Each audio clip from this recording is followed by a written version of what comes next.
तो एमसीडी पर भी आम आदमी पार्टी का कब्जा हो गया है। अब लेकिन एक सवाल यह खड़ा हो गया कि जिस तरीके से पिछले कुछ एक आध घंटे 2 घंटे में अगर आप देखें बीजेपी के नेताओं को, कुछ नेता ट्वीट कर रहे हैं, कुछ बयान दे रहे हैं कि मेयर बीजेपी का होगा, तो सवाल यह कि आखिर यह कैसे हो सकता है? क्या इसकी कोई संभावना नजर आती है? क्या कोई खेल होने वाला है पर्दे के पीछे? मैं थोड़ा ये समझना चाहूंगा, इसका कुछ गणित है क्या? देखिए, अब वो गणित हमें लगता है कि सफल होती इसलिए नहीं दिख रही क्योंकि आम आदमी पार्टी 121 सीट बार जीत चुकी है और 12 पे नतीजे की बात कर रहे हैं। हाँ, अब 12 पे वो आगे चल रही है। तो यदि आप दोनों को जोड़ देंगे, यदि 126 को क्रॉस कर गई तो फिर उनके मेयर बनने से कोई नहीं रोक सकता। नहीं क्रॉस करते हैं तो क्या खेल हो सकता था? तो एक बार ये जरूर हो सकता है कि जिस तरीके खतरे की आशंका व्यक्त की जा रही है, वैसे आप देखिए कि कई राज्यों में विधानसभा चुनाव के दौरान भी 1-2 सीटों का जब अंतर रहता है तो राजनीतिक खेल हो जाते हैं। तो निश्चित तौर पे ये खतरा बना रहेगा। खतरा बना रहेगा, लेकिन इस पर कुछ शायरी विवेक आप सुनाना चाहते हैं? जो आंकड़े हैं ना वो ये नहीं कह रहे, तो एक शायर का शेर था कि नए किरदार आते जा रहे हैं, वही नाटक पुराना चल रहा है। तो जब तक कम से कम आंकड़े नहीं आ जाते, बीजेपी को इन सब चीजों से बचना चाहिए। वक्त की बात है, राघव चड्ढा आके कह के गए हैं कि जो जीता वही सिकंदर। ये वही राघव चड्ढा है जो 2019 के चुनाव में साउथ दिल्ली में रमेश बिधूड़ी से हार गए थे। रमेश बिधूड़ी का मैं जब इलाका देखता हूं साउथ दिल्ली, तो यहाँ पे आम आदमी पार्टी देखिए सबसे ज्यादा 22 सीट जीत चुकी है और 1 पर लीड बनाए हुए है। और वही अगर बीजेपी की बात करें, वक्त की बात मैं समझा रहा था कि बीजेपी जो है वो आधे से भी कम 13 सीटें जीत चुकी है बस।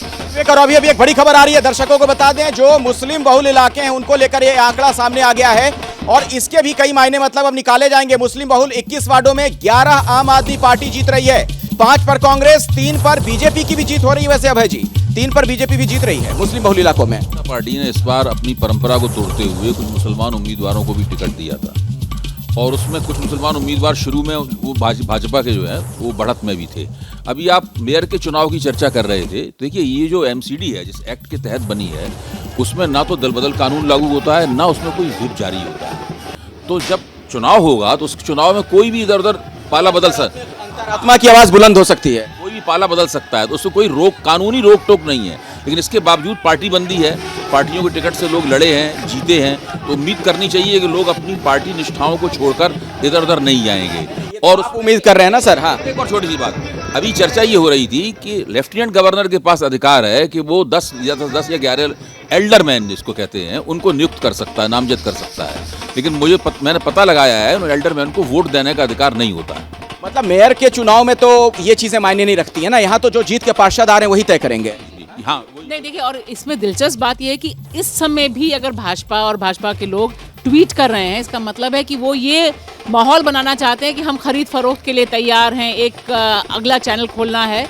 और दूसरी बात जो बहुत अहम है कि वोट इस समय जिस तरह से पड़े हैं, उसमें जो पूरा एमसीडी को लेकर खेल हुआ, पिछले 1 साल से दिल्ली जो झेल रही है एमसीडी इलेक्शंस के इर्द गिर्द, जो केंद्र की पॉलिसी रही है, एमसीडी को जोड़ने की बात रही है, डिलिमिटेशन की बात रही है, उससे ये लगता है कि कागज पर सिर्फ नीति बनाने से चुनाव नहीं जीते जा सकते। कम से कम एमसीडी में ये चीज सामने आई है। पास कोई बड़ी जानकारी आप कुछ कहना चाह रही थी? हाँ। बिल्कुल, देखिए सुबह से, क्योंकि 8 बजे से नई दिल्ली की अगर मैं बात करूं, ये मीनाक्षी लेखी का पूरा एरिया है, पूरा कॉन्स्टिट्यूएंसी है, इसमें 25 सीटें आती हैं और 17 पर आम आदमी पार्टी जीत हासिल कर चुकी है, 5 पर बीजेपी हासिल कर चुकी है। यानी कि मीनाक्षी लेखी को कड़ा मुकाबला आम आदमी पार्टी ने दे दिया है। मीनाक्षी लेखी ने बहुत सारे मुद्दे उठाए थे, स्कूल्स का मुद्दा उठाया था, लेकिन उनके मुद्दे काम नहीं। इलाके की सांसद की बात नहीं सुनी। अखिलेश, मैं यहाँ पर कहना चाहूँगी, भले ही प्रवेश वर्मा, रमेश बिधूड़ी या मीनाक्षी लेखी की गढ़ में बीजेपी कोई खास परफॉर्म नहीं कर पाई हो, लेकिन नॉर्थ ईस्ट एरिया से मनोज तिवारी हैं सांसद, वहाँ पर बीजेपी अच्छा परफॉर्म कर रही है। और आपको याद होगा कि मनोज तिवारी ने केजरीवाल को लेकर क्या कहा था। मनोज तिवारी की कही बात ज्यादा लोग उस इलाके में मान रहे हैं। बिल्कुल, 18 सीट पर बीजेपी यहाँ पर जीत चुकी है। 18। ठीक है, प्रणय, नतीजों की अगर हम बात करें, क्या आंकड़े हैं के हिसाब से? अगर देखा जाए तो बीजेपी का सबसे अच्छा प्रदर्शन जो है वो पूर्वी दिल्ली के इलाके में रहा है। पूर्वी दिल्ली का इलाका बीजेपी का पुराना गढ़ है और यहाँ पर गौतम गंभीर यहाँ से सांसद हैं। और अगर आप देखें, यहाँ पे आंकड़े बताते हैं कि करीब 22 पर बीजेपी ने जीत दर्ज की है, जबकि जो आम आदमी पार्टी है उसके खाते में करीब 11 ही आए हैं। यानी आधे का अंतर है। जो सबसे मेजर अंतर है वो दिल्ली के इसी इलाके के अंदर आम आदमी पार्टी और बीजेपी। रिजल्ट कितने अनाउंस हो गए? चुनाव आयोग की वेबसाइट्स की अगर बात करें, उस पर क्या आप देख पा रहे हैं कि कितने नतीजे घोषित हो गए, उसमें आम आदमी पार्टी कहाँ है? भी कम सीटें ऐसी हैं जहां पर अब नतीजे आना बाकी हैं। आम आदमी पार्टी 122 के ऊपर जीत चुकी है। और 97 सीटें जो हैं वो बीजेपी के पास आई। मतलब बहुमत के बिल्कुल करीब पहुंच चुकी है नतीजों के मुताबिक, चुनाव आयोग की वेबसाइट के मुताबिक। ये कह रहे पड़े आप? चुनाव आयोग की आधिकारिक वेबसाइट के अनुसार जो घोषित नतीजे हैं वो 122 के आ चुके हैं, यानी उस पर आम आदमी पार्टी की जीत हो चुकी है। भारतीय जनता पार्टी के खाते में करीब 97 सीटें गई हैं और अभी तक जिनके अंदर नतीजे आना बाकी हैं वो करीब 21 सीटें हैं। ठीक है प्रीति जी, देखिए बधाई आपको। एकदम जो चुनाव आयोग के आंकड़े हैं, जो नतीजे वहां पर आधिकारिक वेबसाइट पर दिख रहे हैं, उसमें बहुमत की ओर आप अग्रसर हैं। बस 2-3 सीटों का फासला रह गया है, इसके लिए बधाई। लेकिन सवाल यह कि जिस तरह से प्रचंड जीत की आप लोग संभावना जाहिर कर रही थी, आपके नेता दावा कर रहे थे, उसमें कोई चूक हो गई क्या? मुझे लगता है कि ये बहुत बड़ी जीत है, बहुत प्रचंड जीत है। 15 साल से जो शासन कर रही थी बीजेपी, उसको हमने निकाल दिया है। आप पिछले एमसीडी चुनाव और इस एमसीडी चुनाव में बदलाव देखिए। बीजेपी की 80-90 सीटें कम हो चुकी हैं। इतनी बुरी तरह से बीजेपी हारी है अपनी पिछली परफॉर्मेंस के कंपैरिजन में। ये बस अरविंद केजरीवाल ही कर सकते हैं, ये आज सिद्ध हो गया है। अगर बीजेपी को कोई रोक सकता है और वो अपने काम के बलबूते पे रोक सकता है तो वो अरविंद केजरीवाल है। और दिल्ली ने बार बार अरविंद केजरीवाल पे अपना भरोसा जो रखा है, वो आई थिंक एक इतिहास है। मैं समझ गया आपकी बात। बार बार एक पार्टी, हाँ ठीक है, मैं आपकी बात समझ गया, लेकिन मैं हरीश जी के पास जाना चाहूंगा। कांग्रेस के नेता हमारे साथ जुड़े हुए। और हरीश जी, मेरा सवाल यह है, मेयर को लेकर जो तमाम तरह की बातें की जा रही हैं, अगर मगर में ही जो बातें हो रही हैं, सवाल मेरा यह है कि अगर कोई दिक्कत आती है आम आदमी पार्टी के सामने मेयर बनाने को लेकर, तो क्या कांग्रेस का साथ मिल जाएगा?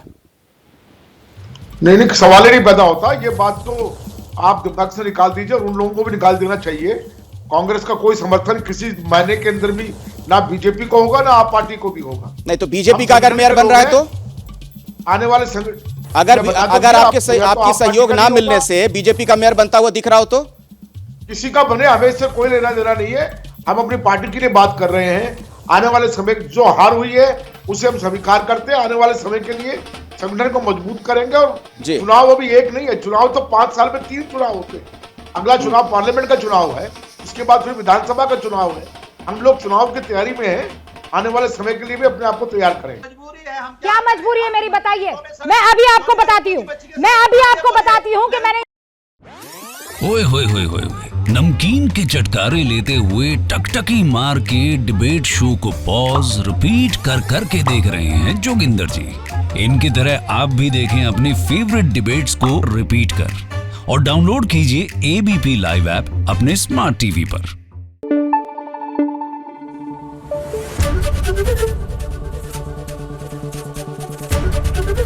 एबीपी न्यूज आपको रखे आगे।